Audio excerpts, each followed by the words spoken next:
श्री स्वामी समर्थ. तुम्हा सगळ्यांचे आपल्या स्वामीसूत्र ब्लॉग या चॅनलवर मनापासून स्वागत. स्वामी भक्त हो, आज पुन्हा एकदा तुमच्यासाठी नवीन स्वामी संदेश घेऊन आलेली आहे. तुमची मनस्थिती खराब असेल आणि आजूबाजूच्या लोकांच्या विचारांनी किंवा त्यांच्या बोलण्याने जर तुम्ही त्रासलेले असाल आणि तुम्हाला असं वाटत असेल की नेमकं ह्या लोकांसोबत कसं डील करायचं, तर हा व्हिडिओ तुम्हाला मदत करणार आहे. शेवटपर्यंत आवर्जून हा स्वामी संदेश ऐका आणि स्वतःमध्ये बदल घडवून आणा. त्यासोबतच तुमच्या जवळचे मित्रपरिवार जे कोणी असेल त्यांना गरज असेल अशा संदेशची, तर त्यांना देखील हा स्वामी संदेश आवर्जून पाठवा. चला मग जाणून घेऊया स्वामी काय सांगतात. स्वामी सांगतात, प्रत्येक वेळेला तुला तुझ्या जवळच्या व्यक्तींकडून प्रेमच मिळेल ही अपेक्षा तू कधीच ठेवू नकोस. कारण खूपदा आपली वाटणारी माणसं खरे पाहता आपली कधीच नसतात. त्यामुळे त्यांना जवळ करताना जरा जपून, आणि हो, त्यांना जवळच करायचं असेल तर मग तू एक गोष्ट कायम लक्षात ठेव. अशा लोकांकडून तू कधीही कसलीही अपेक्षा ठेवू नको. त्यांना कसलीही अपेक्षा न करता तुझ्या जवळ कर आणि आपलं मान. म्हणजे काय, तर तुझा अपेक्षा भंग होणार नाही. आणि जेव्हा तुझा अपेक्षा भंग होणार नाही तेव्हा तुझ्या आयुष्यामध्ये कोण आलं काय आणि कोण गेलं काय त्याने तुला काहीही फरक पडणार नाही. दुसरी गोष्ट म्हणजे काही लोक असेही भेटतील तुझ्या वाटेवर, जी लोणच्याप्रमाणे अगदी खोटेपणा सोबत घेऊन मुरत असतात. दिवसेंदिवस ती खोटेपणा सोबत घेऊन अगदी मुरून जातात आणि खोटं बोलायला, दुसऱ्यांना फसवायला आणि दुसऱ्यांना आपल्या बोलण्यात अडकवायला अगदी ते तरबेज होऊन जातात. आणि अशा लोकांचा आपण कधीही हात पकडू शकत नाही. त्यामुळे अशा लोकांची स्पर्धा करण्यापेक्षा किंवा अशा लोकांसोबत काहीही डील करण्यापेक्षा या लोकांपासून थोडंसं अंतर ठेवून राहा. कारण असे लोक जेव्हा जेव्हा तुझ्याशी बोलण्याचा प्रयत्न करतील, तुझ्या जवळ येण्याचा प्रयत्न करतील, तेव्हा एक गोष्ट कायम लक्षात असू दे की यांचा तुझ्याकडे काहीतरी फायदा आहे, तुझ्याकडून यांना काहीतरी फायदा होणार आहे आणि त्यांचा काहीतरी स्वार्थ ह्या गोष्टींमध्ये दडलेला आहे. म्हणून ही गोष्ट कायम लक्षात ठेव. अशा लोकांपासून नेहमीच सावध राहा. आणि तरीही ह्या लोकांमध्ये तू गुरफटून गेला तर काळजी करू नकोस. कारण तू आमचा भक्त आहे. आमचं सतत जर तू नामस्मरण करत असेल तर नक्कीच आमचं एक प्रकारे कवच तुझ्या आजूबाजूने कायमच राहणार आहे. तू फक्त तुझं चांगलं काम करण्याचा प्रयत्न कर, चांगले कर्म करण्याचा प्रयत्न कर आणि मुखामध्ये गुरुचं नाव घे, गुरुच्या सानिध्यात राहा, नामस्मरण कर. बघ, एकदा की तू गुरुच्या सानिध्यात आला की गुरुचं हे जे कवच आहे ना, ते प्रत्येक संकटापासून आणि वाईट गोष्टींपासून तुझं संरक्षण करणार आहे. आणि ह्या गोष्टीवर तू अगदी डोळे झाकून विश्वास ठेव. त्यामुळे जी कोणती गोष्ट तुझ्याकडे नकारात्मक स्वरूपात येणार आहे ती आल्या पावली परत जाणार आहे. आणि जी व्यक्ती तुझ्यापर्यंत ह्या नकारात्मक गोष्टी पोहोचवते त्या व्यक्तीकडे ह्या नकारात्मक गोष्टी तेवढ्या जास्त पटीने किंवा तेवढ्या जास्त तीव्र स्वरूपाने त्या व्यक्तीपर्यंत पुन्हा एकदा पोहोचणार आहे. त्यामुळे तू निश्चिंत राहा. तू फक्त तुझं कर्म कर, तू फक्त तुझं कार्य कर आणि आमचं नाव मुखामध्ये राहू दे.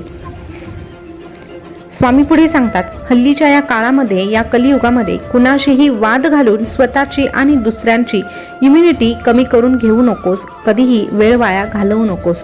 अरे, तुला जर समोरचा कधी म्हणाला ना की हत्ती उडतो, तर त्याला सांग, हो, आजच माझ्या गच्चीत हत्ती उडत उडत येऊन बसला होता. हे बघ, तू असं म्हटल्याने हत्ती काय लगेच उडणार नाही हे तुला माहीत आहे आणि त्याला तर जास्त चांगल्या पद्धतीने ठाऊक आहे.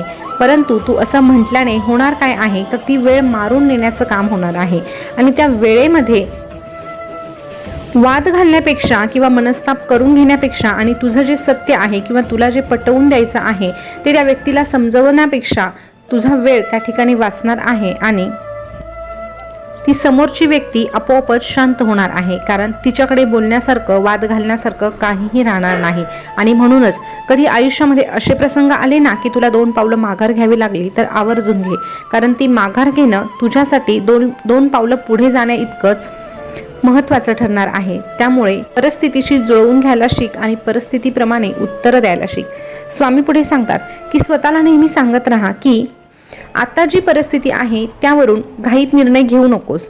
आता तुझ्या मनाला तू नेहमी हेच सांगायचं आहे की आता जी परिस्थिती तुझ्यासमोर आहे त्यामध्ये घाईत निर्णय घेऊ नकोस. जी गोष्ट तुझ्या आयुष्यात घडली आहे तिचा स्वीकार कर. मग ती चांगली असो वा वाईट असो, सुख देणारी असो वा दुःख देणारी असो, फक्त तिचा स्वीकार कर. कारण स्वीकार करण्यापलीकडे तुझ्याकडे पर्याय नाही. आणि एकदा की तू त्या गोष्टीचा स्वीकार केला तर नक्कीच त्या गोष्टीवर तुला काय करायचं आहे हे विचार करण्याची बुद्धी देखील तुला मिळेल. परंतु तू फक्त एकच विचार करत बसला की अरे हे माझ्याच वाट्याला का आलं, माझ्या बाबतीतच असं का घडतं, मी काय इतकं पाप केलं. जर तू असा विचार करत बसला तर नक्कीच तुझा फक्त आणि फक्त वेळ वाया जाणार आहे. आणि वेळ कुणासाठीही थांबत नाही, वेळ कुणासाठीही परत येत नाही. त्यामुळे अशा गोष्टींचा फक्त तू स्वीकार कर आणि स्वतःला दोष देत बसू नको. जे झालं ते होऊन गेलं, आता पुढे काय करायचं यावर विचार कर. जे झालं आहे त्यामध्ये तू बदल करू शकत नाही, परंतु आत्ताचा वर्तमान तुझ्या हातात आहे, भविष्य तुझ्या हातात आहे. त्यामध्ये काय घडवायचं आहे, काय करायचं आहे हे मात्र नक्कीच तुझ्या हातामध्ये आहे. आणि अशा वाईट परिस्थितीमध्ये कोणीतरी तुझे डोळे पुसायला येईल, तुला सहानुभूती द्यायला येईल अशीही अपेक्षा ठेवू नकोस. उठ आणि स्वतःचे डोळे स्वतःच पुस आणि बघ मग काय जादू होते ती. आणि उठल्यानंतर पुन्हा एकदा स्वतःला सांग, जे काही घडत आहे ते तात्पुरत्या स्वरूपाचं आहे. कुठलीही वेळ ही कायमस्वरूपी नसते आणि ही वेळ जर वाईट आहे तर ती देखील निघून जाणार आहे. आणि ही परिस्थिती कायमच एकसारखी नसणार, हे लक्षात घे. आणि असं जेव्हा तू स्वतःच्या मनाला सांगणार आहे तेव्हा खऱ्या अर्थाने तू स्वतःला पुन्हा एकदा एक नवीन उमेद घेऊन उभं करू शकतो. ही एक गोष्ट कायमच लक्षात घे. आणि तू काळजी कशाला करतोस, आम्ही तर नेहमीच तुझ्या पाठीशी आहोत. अरे जेव्हा तुझ्या कोणीही सोबत नसेल तेव्हा फक्त आणि फक्त आमचा चेहरा आठव. कारण जाशील असा तू काळोखात तुझी सावली देखील सोडेल तुझी साथ. जाशील असा तू काळोखात तेव्हा तुझी सावली देखील सोडेल तुझी साथ. पण हो, घाबरू नकोस, डगमगू नकोस, कारण आम्ही नेहमीच आहोत तुझ्या आसपास. घाबरू नकोस, डगमगू नकोस, कारण आम्ही नेहमीच आहोत तुझ्या आसपास. भिवू नकोस, मी तुझ्या पाठीशी आहे. भिवू नकोस, मी नेहमीच तुझ्या पाठीशी आहे. स्वामी भक्त हो, हा स्वामी संदेश तुम्हाला कसा वाटला हे कमेंटमध्ये नक्की कळवा. आणि असेच नवनवीन स्वामी संदेश जाणून घेण्यासाठी आपल्या स्वामीसूत्र ब्लॉग या चॅनलला सबस्क्राईब करा.